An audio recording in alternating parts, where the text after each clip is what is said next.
In the name of Allah, the gracious, the most merciful. Dear students, today we will discuss about nucleic acids.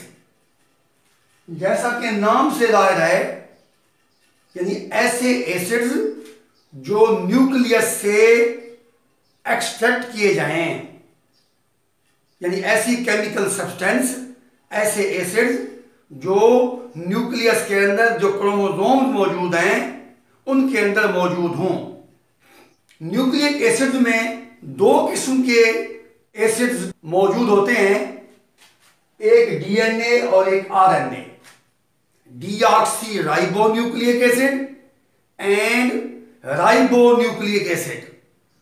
Deoxy ribonucleic acid के अंदर deoxy ribose sugar पाई जाती है, जबकि ribonucleic acids के अंदर ribose sugar पाई जाती है। Nucleic acids first time discovered and isolated by Friedrich Miescher in 1869, extracted by Friedrich Michel.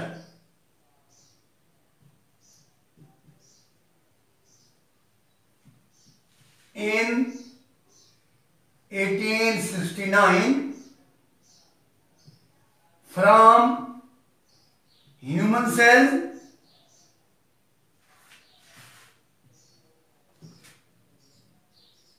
fish sperm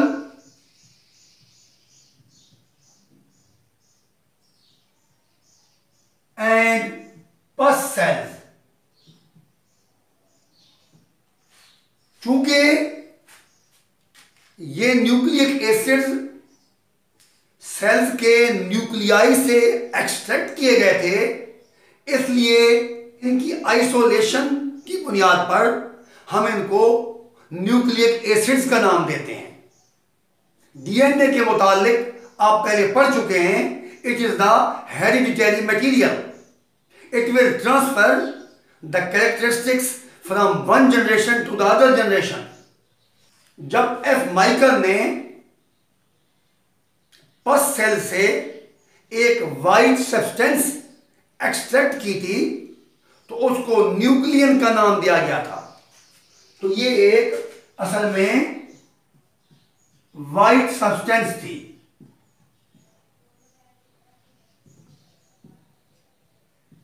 white substance, और इसको नाम दिया गया था न्यूक्लियन का, यानी ऐसी सब्सटेंस जो न्यूक्लियस से एक्सट्रैक्ट की गई हो उसे हम न्यूक्लियन कहेंगे। तो जब इस वाइट सब्सटेंस न्यूक्लियन को तफसील के साथ स्टडी किया गया तो इसकी स्ट्रक्चर सामने आई, डीएनए और आरएनए की स्ट्रक्चर सामने आई। फर्स्ट पॉइंट जो हम डिस्कस करेंगे वो यही isolation.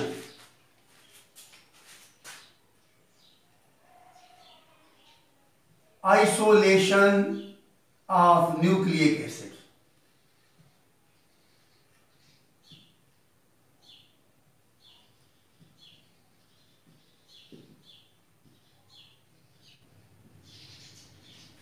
Nucleic acids were first isolated in 1869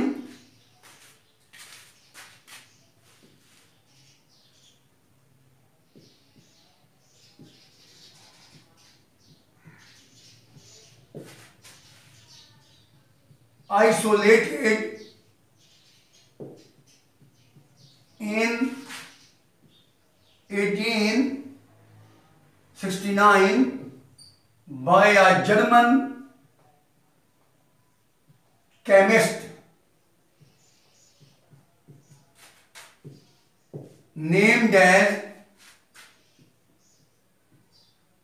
Friedrich Michel, F. Michel, from the nuclei of pus cells. their isolation from nuclei and their acidic nature, चूंकि ये न्यूक्लियस से आइसोलेट किए गए थे और इनकी नेचर जो थी वो तेजाबी थी, वो एसिडिक थी, लिहाजा इनको न्यूक्लिक एसिड्स का नाम दिया गया। Due to their isolation from nuclei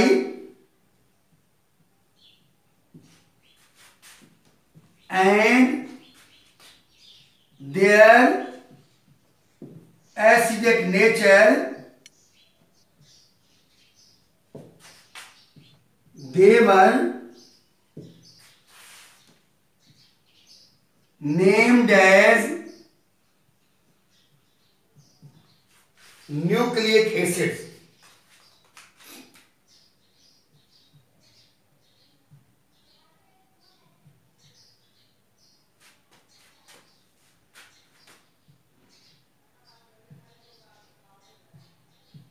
They were named as nucleic acids.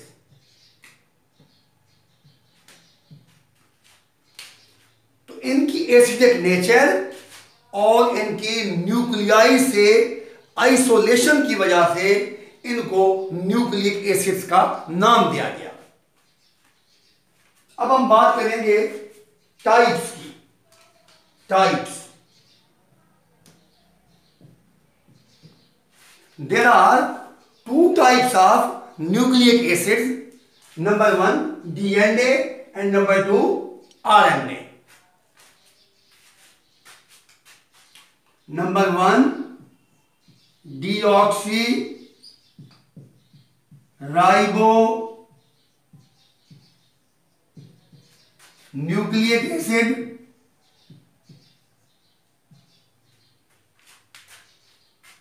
Number 2 ribo nucleic acid.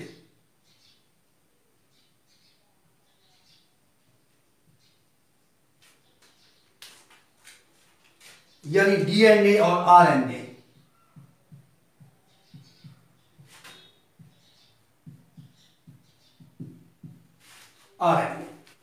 DNA असल में न्यूक्लियाई के क्रोमोसोम्स के अंदर पाया जाता है या थोड़ी मिकदार में ये माइटोकॉन्ड्रिया और क्लोरोप्लास्ट के अंदर भी पाया जाता है। लोकेशन,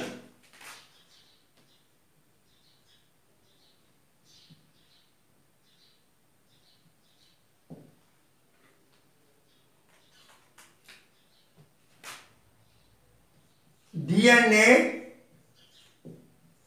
occurs in chromosomes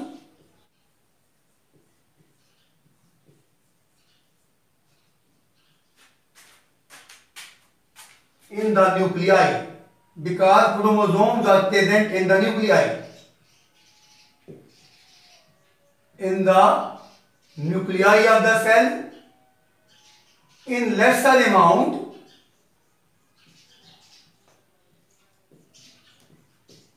थोड़ी मिकदार में DNA is present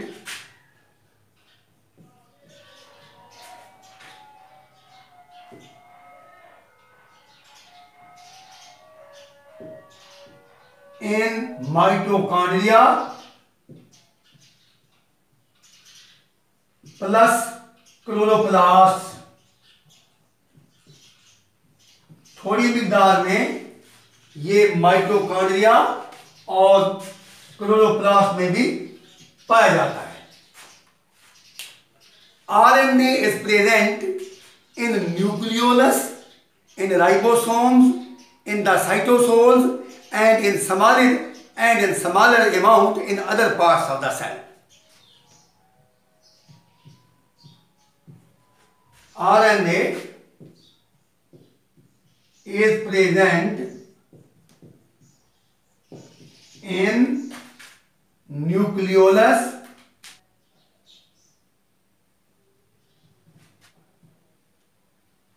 cytosol,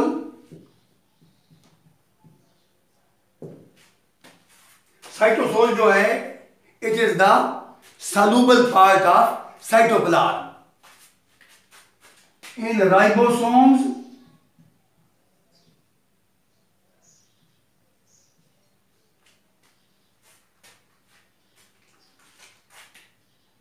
in smaller amount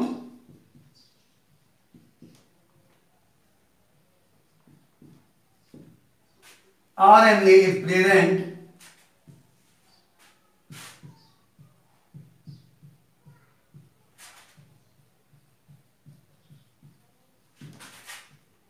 in other parts of cell, in other parts of the cell, यानी थोड़ी मिकदार में आरएनए जो है वो दूसरे सेल के हिस्सों के अंदर भी मौजूद होता है।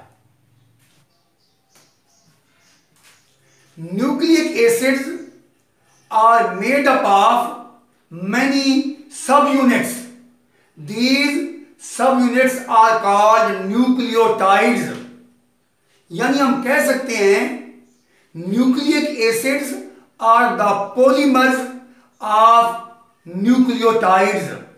They are made up of many nucleotides in the form of polynucleotide chain. These nucleotides are attached with one another by an ester linkage. So DNA and RNA are the complex substances and the polymers of the nucleotides. DNA nucleotides are called deoxyribonucleotides and RNA nucleotides are called ribonucleotides. अब हम nucleotides की बात करेंगे।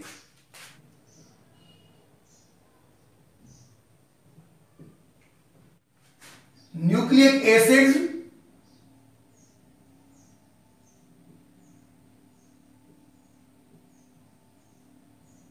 are complex substances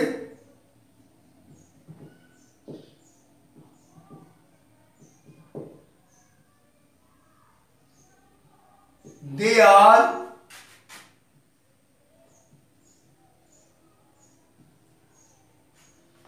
made up of subunits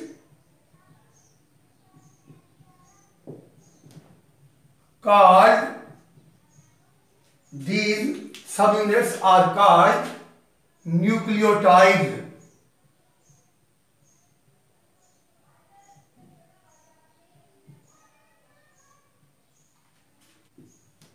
DNA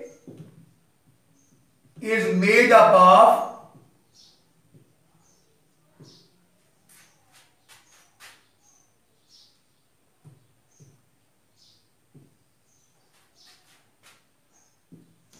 deoxyribonucleotide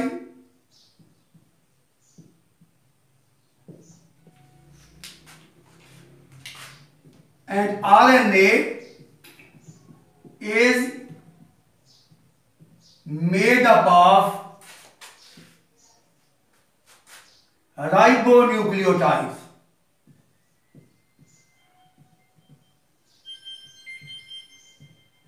Ribonucleotides.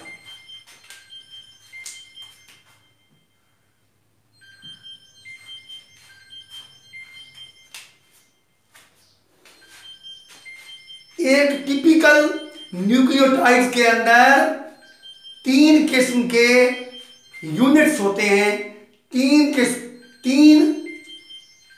एक nucleotide जो है वो 3 चीजों से मिलकर बना हुआ है।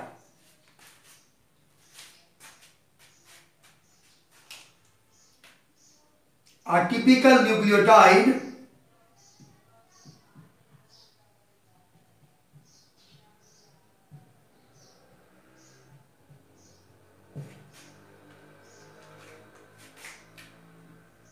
is made up of 3 subunits. Number 1, a 5 carbon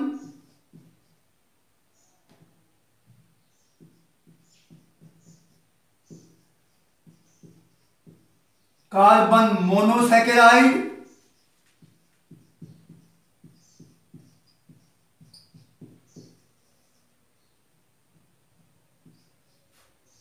a 5 carbon monosaccharide यानी a sugar, a pentose sugar.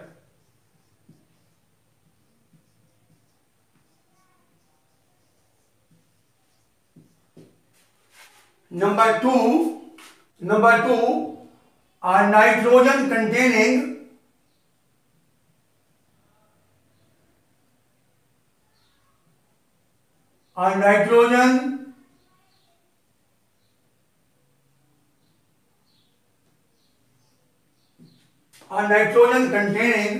base. Number 3,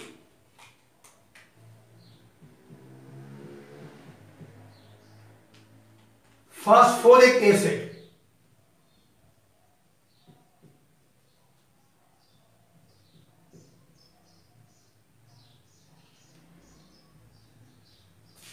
या फॉस्फेट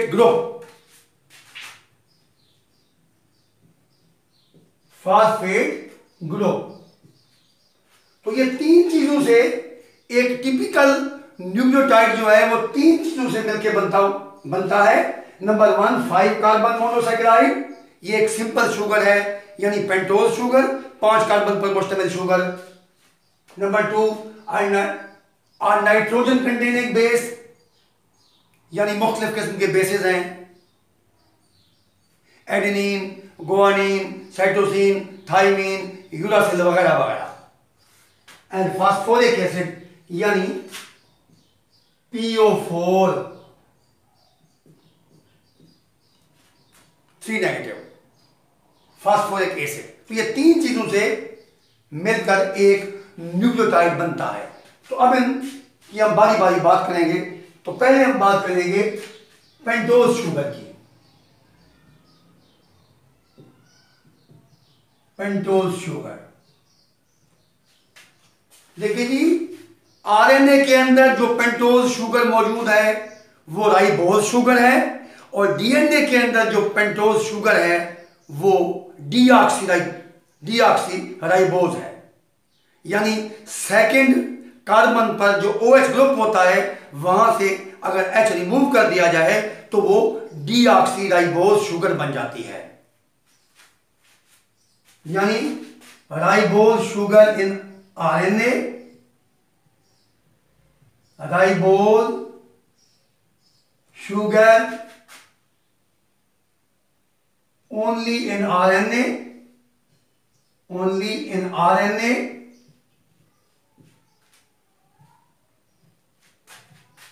deoxyribose sugar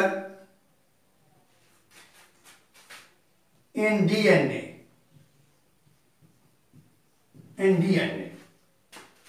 अब देखें जी, इनके हम स्ट्रक्चरल फार्मूला से, साख्ती फार्मूले से इन दोनों शुगर्स को वादे कर देंगे।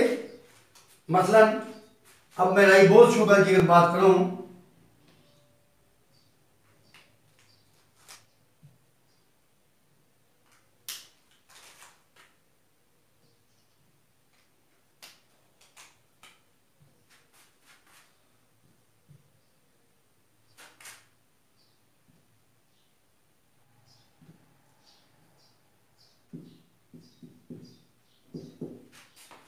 तो ये हमारे पास राइबोज शुगर है, यानी कार्बन नंबर 1, 2, 3, 4, 5, ये 5 कार्बन हैं। तो ये है राइबोज शुगर।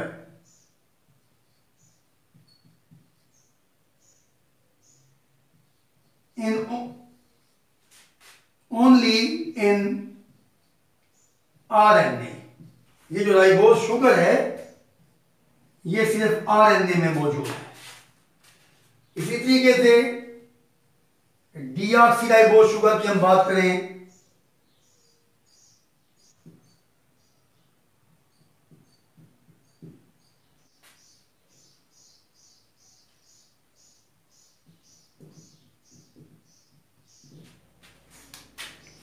देखिए ये कार्बन नंबर 1, 2, 3, 4 एंड 5 यानी डीऑक्सी यानी removal of oxygen.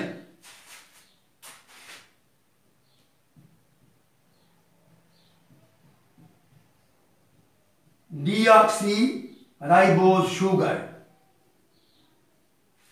Only in DNA,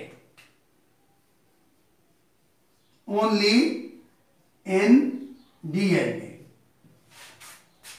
her nucleotide के अंदर एक शुगर मॉलिक्यूल भी मौजूद होता है। अगर DNA है तो डीऑक्सीराइबोज शुगर, अगर RNA है तो फिर राइबोज शुगर मौजूद होती है। तो ये हमने न्यूक्लियोटाइड की पहली जो यूनिट है यानी कि मोनोसेकेराइड और पेंटोज शुगर की हमने बात कर ली है। अब हम बात करेंगे नाइट्रोजन कंटेनिंग बेस की बात करेंगे। जो तमाम न्यूक्लियोटाइड के मॉलिक्यूल्स के अंदर ये नाइट्रोजन बेसिस भी मौजूद होते हैं।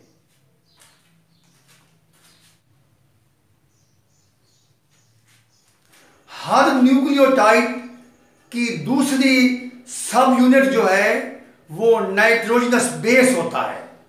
यानी अब हम दूसरी सब यूनिट नाइट्रोजन कंटेनिंग बेस की हम बात करेंगे। Nitrogenous base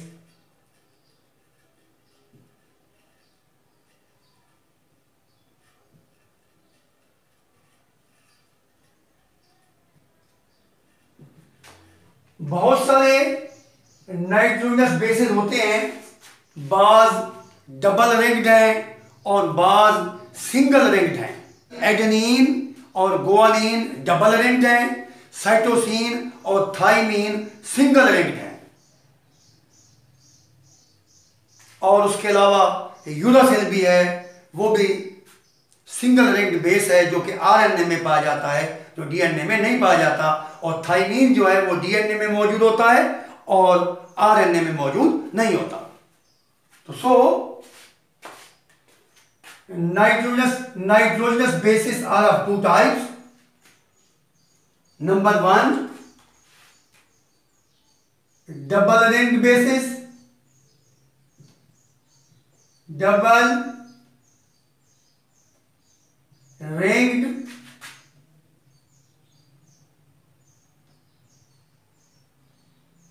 bases. Number 2, single ringed bases.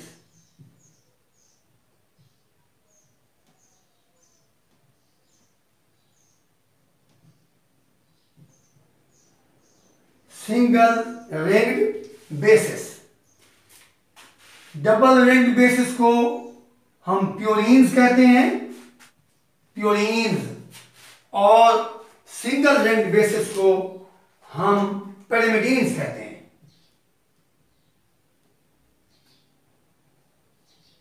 Pyrimidines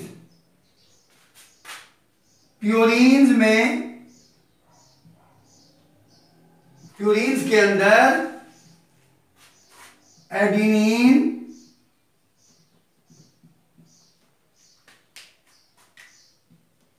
which is abbreviated as A, और दूसरा जो बेस है वो है गुआनिन,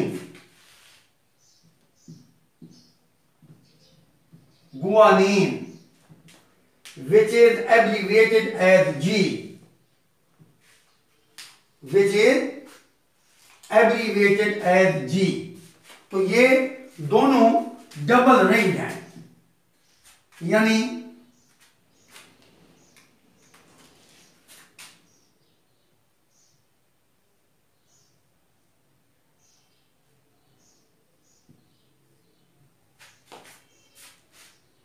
इस किस्म के जो डबल रिंग्ड बेसेस हैं उन्हें हम कहते हैं प्योरीन्स।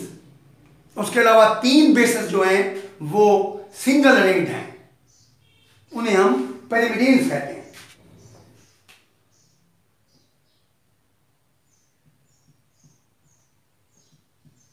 पेरिमिडीन, उनमें cytosine C, which is abbreviated as C, उसके अलावा thiamine which is abbreviated as T, इसके अलावा एक और है uracil, it is abbreviated as U. So these are single ringed bases. Thymine is present only in DNA and uracil is present only in RNA. यानी RNA के अंदर thiamine की बजाय यूरासिल बेस मौजूद होगा। And so these are the nitrogenous base, double ringed and single ringed. Adenine, guanine, thymine, cytosine and uracil. तो अब हम न्यूक्लियोटाइड की थर्ड जो सब यूनिट है उसकी हम बात करेंगे, यानी फास्फोरिक एसिड की हम बात करेंगे। Phosphoric acid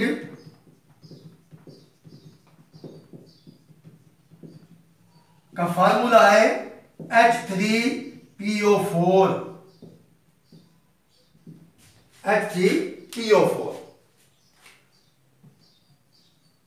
phosphorus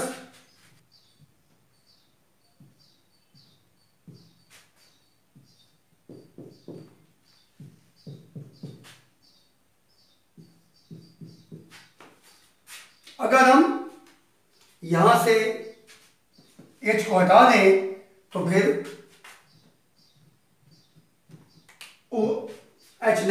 O negative आ जाएगा। अगर हम यहां से भी H को हटा दें तो यहां पर भी O नेगेटिव। इस अंदाज से भी हम यहां से भी हटा दें तो यहां पर भी O नेगेटिव आ जाएगा। तो ये यानी फास्फोरिक एसिड है H3PO4। तो ये भी हर न्यूक्लियोटाइड के अंदर पाया जाता है और ये उसका पार्ट होता है।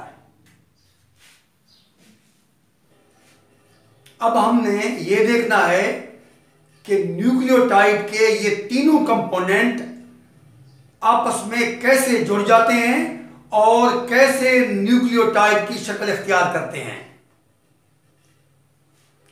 इन typical nucleotide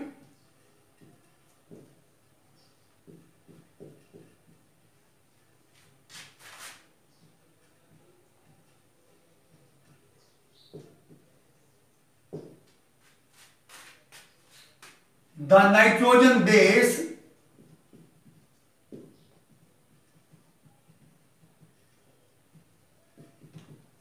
is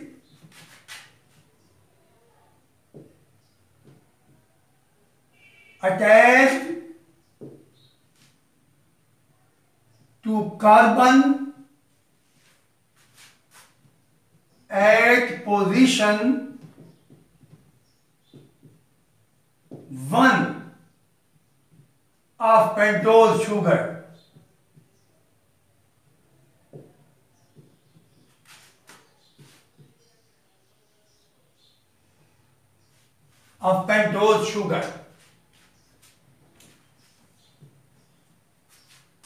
Phosphoric acid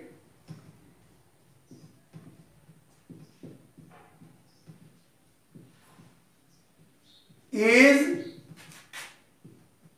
attached to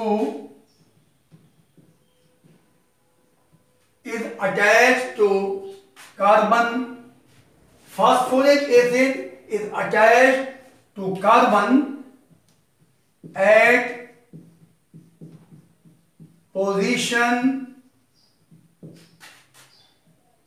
3 of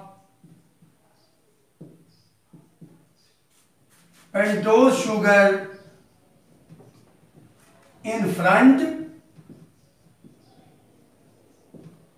and to carbon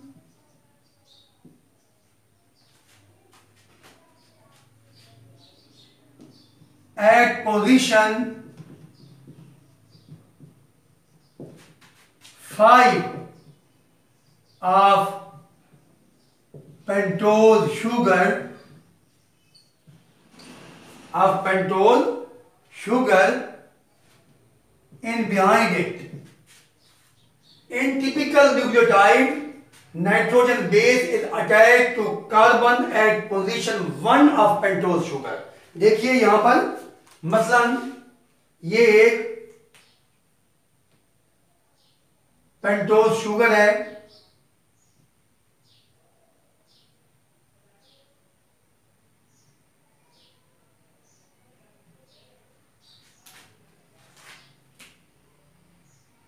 one two three four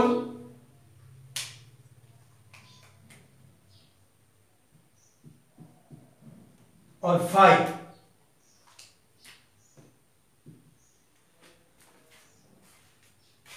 pentose sugar की कार्बन नंबर 1 के साथ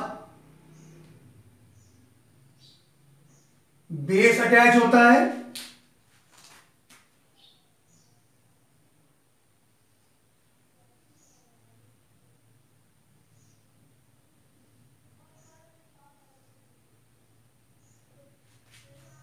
बेस इसी तरीके से कार्बन नंबर 3 के साथ फास्फोरिक एसिड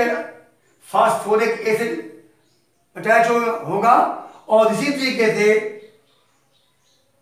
कार्बन नंबर 5 के साथ भी फास्फोरिक एसिड अटैच होगा।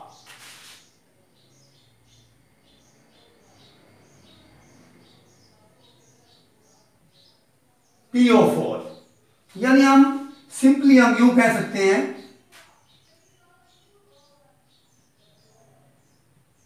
ये O है। अगर हम सादा अंदाज से देखें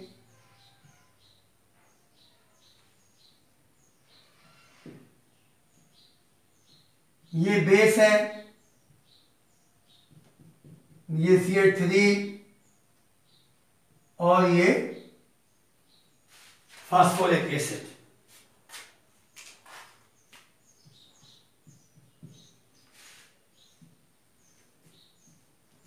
ये फास्फोरिक एसिड 1 2 3 4 5।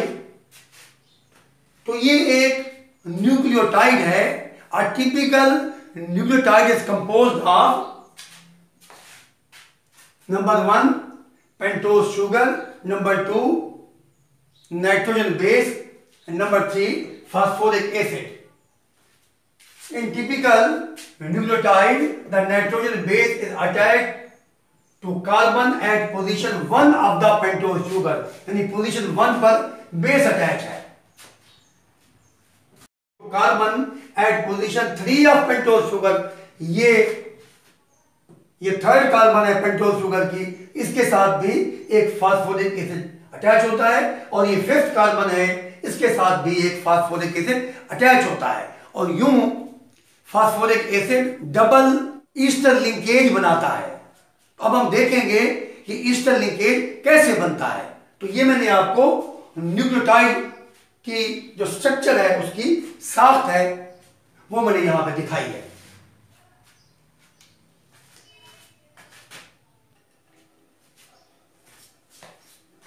दो न्यूक्लियोटाइड जब कंडेंस होते हैं, जब आपस में अटैच होते हैं तो ईस्टर लिंकेज पैदा होता है, यानी यहां पर डबल ईस्टर लिंकेज बनेगा। अब ये स्टेटमेंट बेहतर तरीके से इस फिगर के जरिए समझ आएगी। देखिए जी, ये एक न्यूक्लियोटाइड है और ये एक दूसरा न्यूक्लियोटाइड है। इन दो न्यूक्लियोटाइड के दरमियान डबल ईस्टर लिंकेज मौजूद है। In a typical nucleotide the nitrogen base is attached to carbon at position 1 of the pentose sugar. This is the position 1 and this is also position 1 of the second nucleotide. A phosphoric acid is attached to carbon at position 3 of pentose sugar in front. This is the position 3 of pentose sugar. इस carbon के साथ एक phosphate group attach होगा, यानी eight front पर, और ये carbon number 5 है। ये फ्रंट और ये बिहाइंड, यहां पर भी ये फ्रंट और ये बिहाइंड। तो फ्रंट के कार्बन नंबर 3 के साथ फास्फेट अटैच होगा और कार्बन नंबर 5 के साथ भी फास्फेट ग्रुप बॉन्ड बनाएगा। तो दो न्यूक्लियोटाइड जो हैं आपस में डबल ईस्टर लिंकेज के साथ जुड़ जाएंगे और कंडेंस हो जाएंगे। अब यहां पर 3 प्राइम एंड अब भी मौजूद है, 5 प्राइम एंड अब भी मौजूद है। इस 5 प्राइम एंड के साथ भी फास्फेट ग्रुप अटैच हो सकता है और इस 3 प्राइम एंड के साथ भी एक नया फास्फेट ग्रुप और न्यूक्लियोटाइड अटैच हो सकता है। इस तरीके से बहुत सारे न्यूक्लियोटाइड के आपस में जुड़ जाने से एक पॉली न्यूक्लियोटाइड चेन वजूद में आती है और डीएनए या आरएनए का मॉलिक्यूल बनता है। तो यहां तवज्जो करें, ये एक पीओसी, ये एक ईस्टर लिंकेज है। इसी तरीके से दूसरा ईस्टर लिंकेज पीओसी, ये एक दूसरा ईस्टर लिंकेज है और यूं एक डबल ईस्टर लिंकेज वजूद में आता है और दो न्यूक्लियोटाइड आपस में कंडेंस हो जाते हैं। और इसी तरीके से जब कई न्यूक्लियोटाइड आपस में मिल जाएंगे, यानी ईस्टर बॉन्ड के जरिए, ईस्टर लिंकेज के जरिए जुड़ते जाएंगे और यूं पॉली न्यूक्लियोटाइड चेन वजूद में आएगी। तो इसीलिए हमने कहा था कि nucleic acids are complex substances. They are made up of many units. These units are known as nucleotides, and when many nucleotides condense and ester linkages are formed, and so polynucleotide chain is formed. ये असल में polynucleotide chains ही हैं। हम ATP के nucleotide की structure को देखेंगे।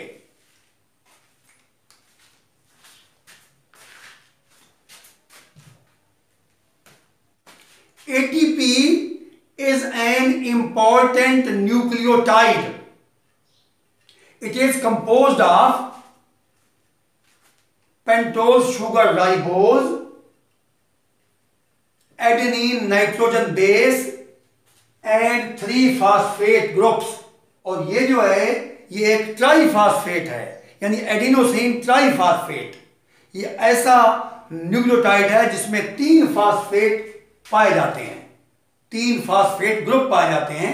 लेकिन डीएनए और आरएनए के अंदर मोनोफॉस्फेटिक न्यूक्लियोटाइड होते हैं, यानी adenosine monophosphate, guanine monophosphate, cytosine monophosphate and thymine monophosphate वगैरह वगैरह। So this is the structural formula of nucleotide in metabolism. When glucose, fatty acids and other micromolecules are oxidized, energy is produced and this energy is converted into ATP, and so ATP cycle is going on in living organisms for providing energy, and so this is the energetic molecule. अब हम nucleoside और nucleotide में फर्क को देखेंगे. Nucleotide and nucleoside.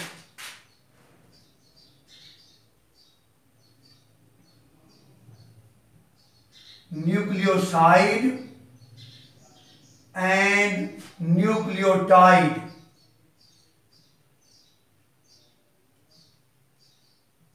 Nucleoside एक ऐसा compound है जो एक नाइट्रोजनस बेस और पेंटोज शुगर के साथ मिल जाने से बनता है. जब एक नाइट्रोजनस बेस और एक पेंटोज शुगर आपस में कंबाइन होते हैं तो एक न्यूक्लियोसाइड बनता है.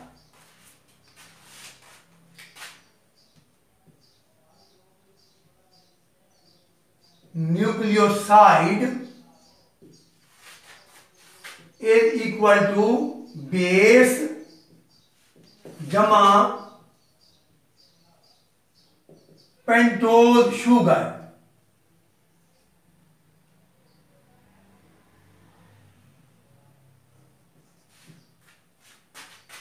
न्यूक्लियोटाइड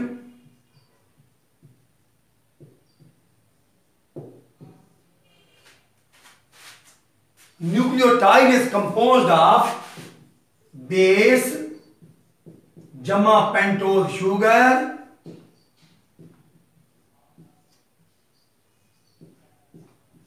जमा phosphoric acid.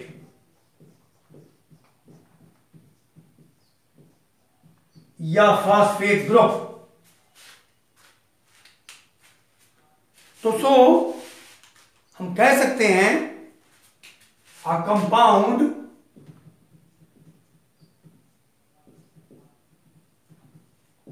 formed by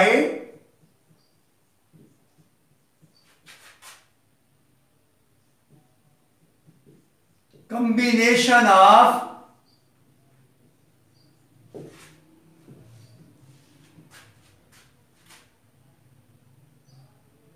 a base and a pentose sugar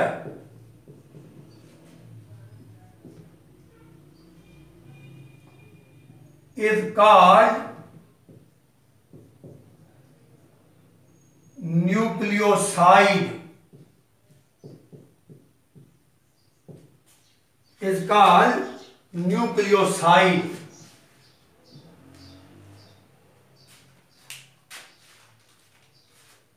जबकि न्यूक्लियोटाइड जो है यानी हम कह सकते हैं न्यूक्लियोसाइड जमा फास्फेट ग्रुप, यानी इसको हम यूं भी लिख सकते हैं कि न्यूक्लियोसाइड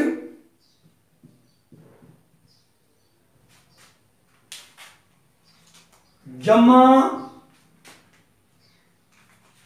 फास्फोरिक एसिड.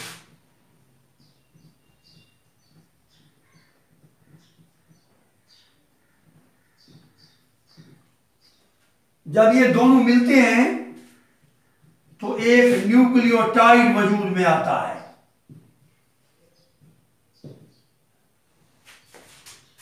यानी बेस और शुगर मिलते हैं तो न्यूक्लियोसाइड बनता है, और जब इसके साथ फास्फोरिक एसिड ऐड हो जाता है तो it will become nucleotide.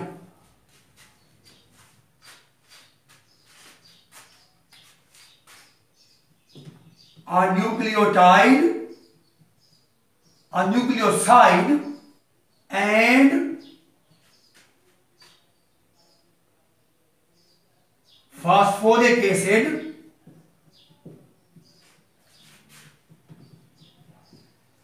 will combine to form a nucleotide. यानी फास्फोरिक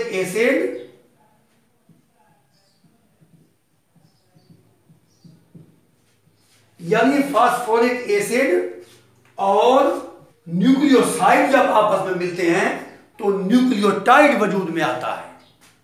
तो अब हम इसको फिगर के जरिए देखेंगे कि एडिनोसिन मोनोफास्फेट कौन से कंपाउंड से मिलकर बनता है, एडिनोसिन डाइफास्फेट यानी एडीपी कैसे बनता है, और एडिनोसिन ट्राइफास्फेट यानी एटीपी कौन से मॉलिक्यूल्स के मिल जाने से वजूद में आता है। अब हम इसको फिगर के जरिए देखेंगे।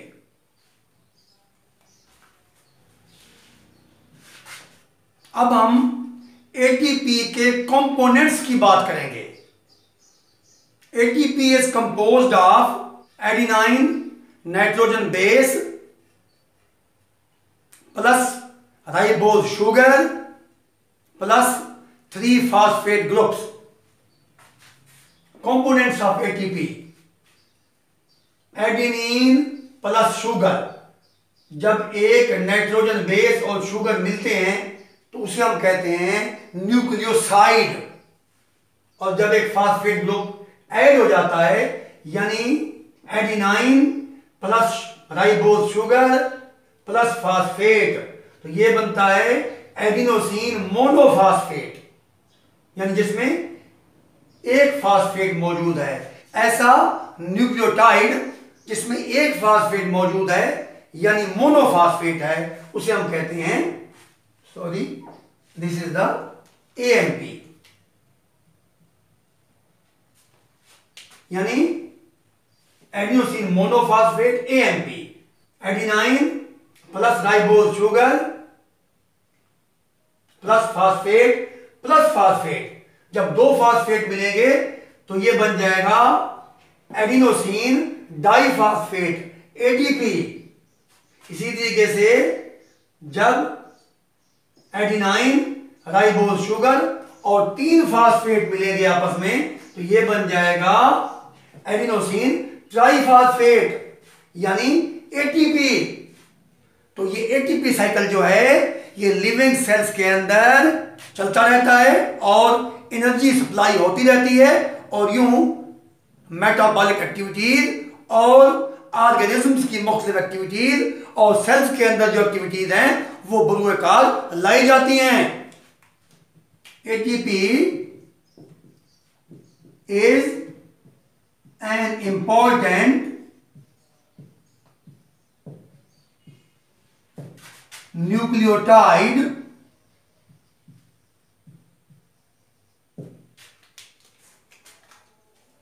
used as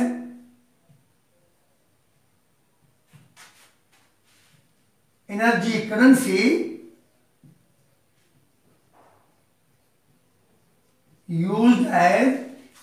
currency in the cell।